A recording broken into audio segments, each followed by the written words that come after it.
Bestow Productions presents Creative Continuity at Baltimore Comic Con 2013. Get the latest news directly from your favorite artists, writers, and a few surprises. Tune in for Creative Continuity's coverage of Baltimore Comic Con. We bring the convention to you.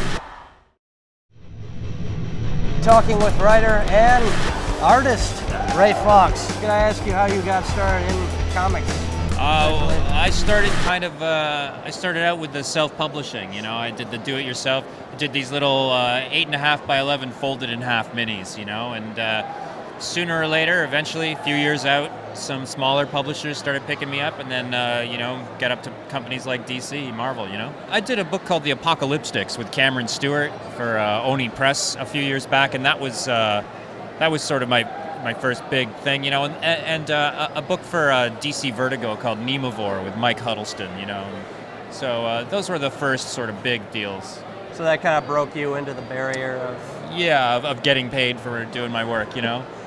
Did you finance? I mean, how did you finance some of your self-published? Did you finance it on grants? Did you have a job?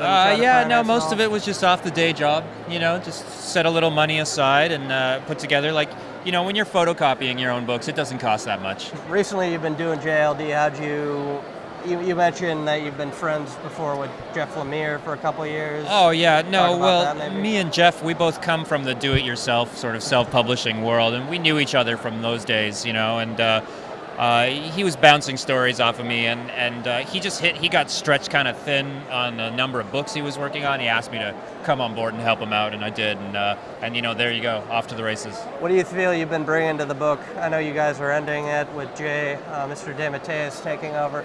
How do you feel your and Jeff's storyline has kind of panned out? Well, I think, you know, both of us brought a lot of love of the characters to the book, you know, and a lot of fun. Jeff brings a little more of the lighthearted stuff, you know, and the human soul, and I think I was bringing maybe a little bit more of the poetry and the viciousness, you know. What was your favorite character in there writing? Because you had Frankenstein, Constantine, the entire supernatural pantheon. Well, my favorite character in the JLD was actually Madame Xanadu. Oh, wow. Yeah, she's a lot of fun to play with, but I love John Constantine too, you know. Really her predicting kind of events and things. How did you guys go about kind of situating her and kind of that? You know, it's kind of easy. Well, we can cheat, right? Because we're the ones who are going to write what happens, so it's easy for us to make her know what happens.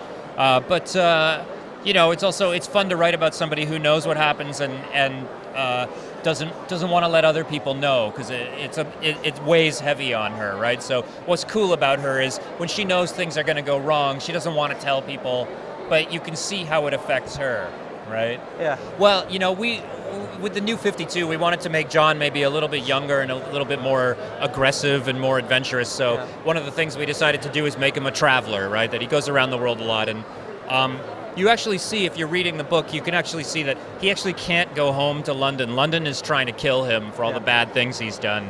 So he has no choice but to travel. At first, we're going to bring him back to London again, and some interesting things are going to happen there. Is that going to be kind of the major kind of climax with kind of his London angle there? Well, I mean, it's, you know, London is his home, and I know that a lot of the old readers, they feel that London should be his home, and so, you know, John's been locked out of a place, but there's one thing he doesn't like is to be told he can't do something, so he'll definitely be going back there.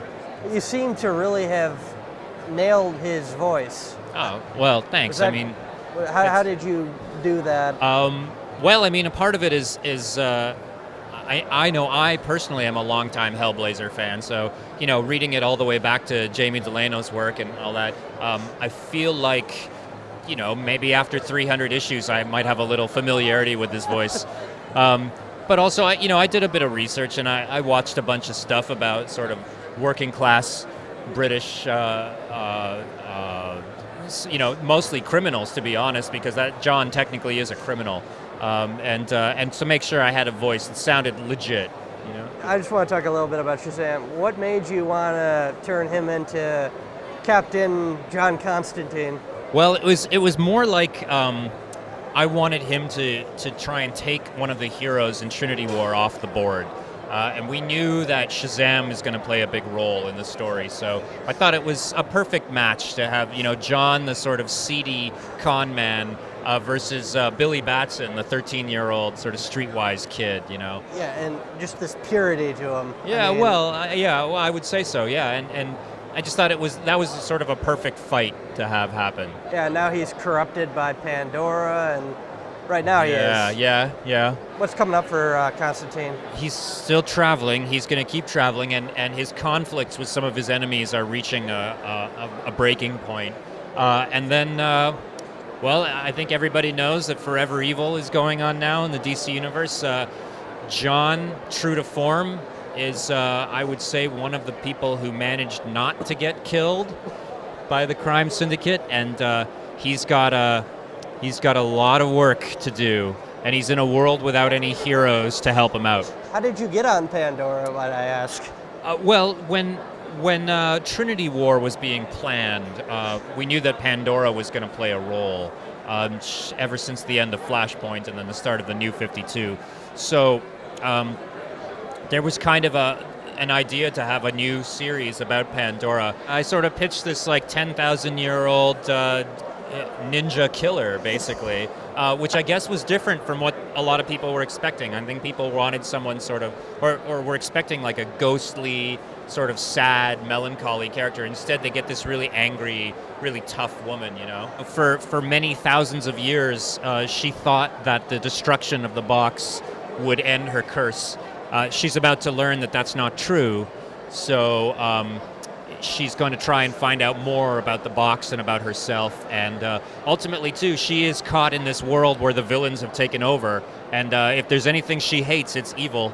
So, you know. Is she going to be going after Ultraman and the crime syndicate, maybe? In her own way, yes. Are you ever going to address some of the Flashpoint stuff, like?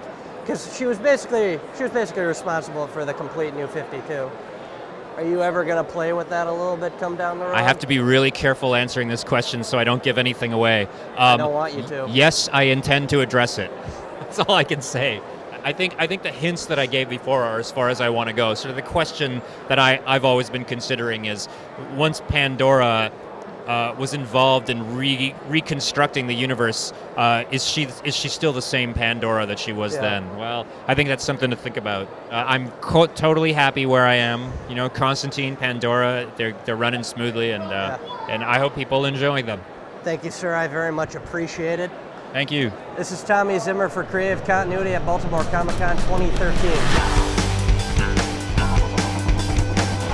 I knew pretty much like since I was like a little younger, I wanted to do the comics thing. Basically like when we had, pretty much I was fresh out of high school, like I was one of those kids who passed high school by the skin of my teeth.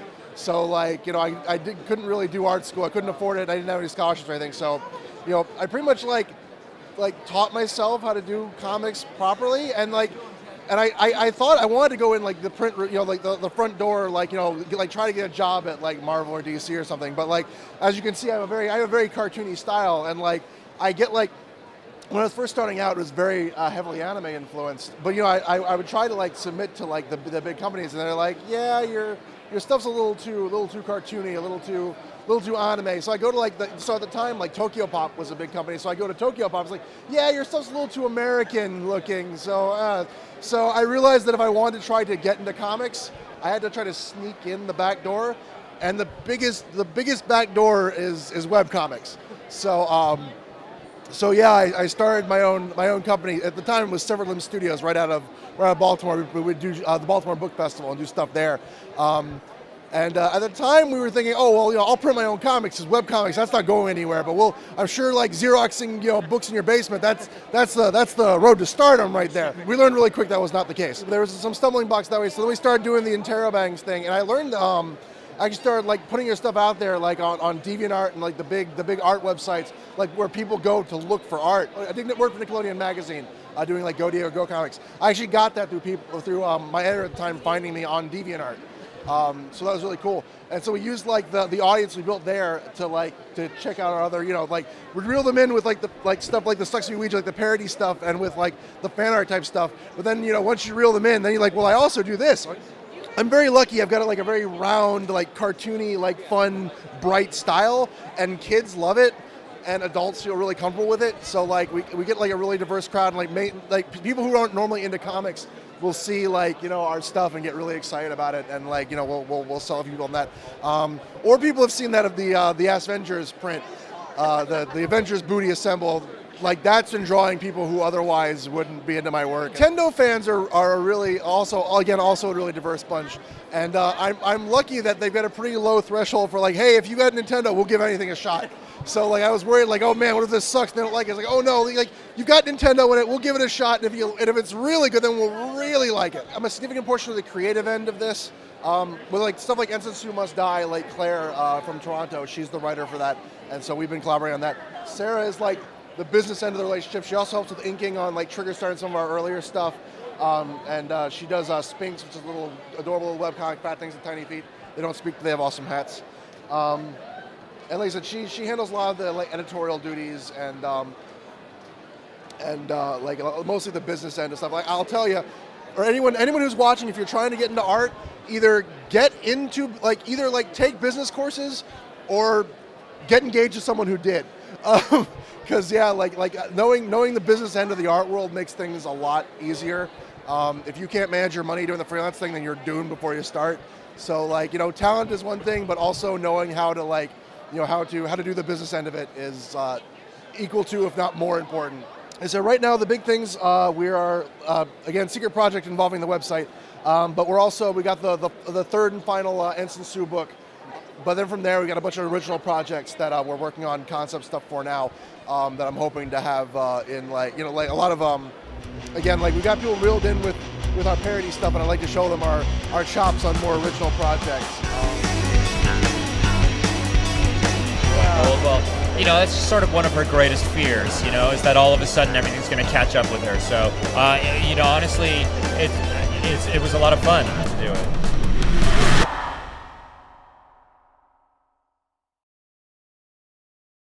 Do you know about Bestow Productions? We're the area's leader in video production. We provide quality, award-winning, and professional work in television commercial advertising, video for the web, video content for direct distribution, video on demand, and so much more. Give us a call at 570-486-4948 and see what Bestow can do for you. And now you know.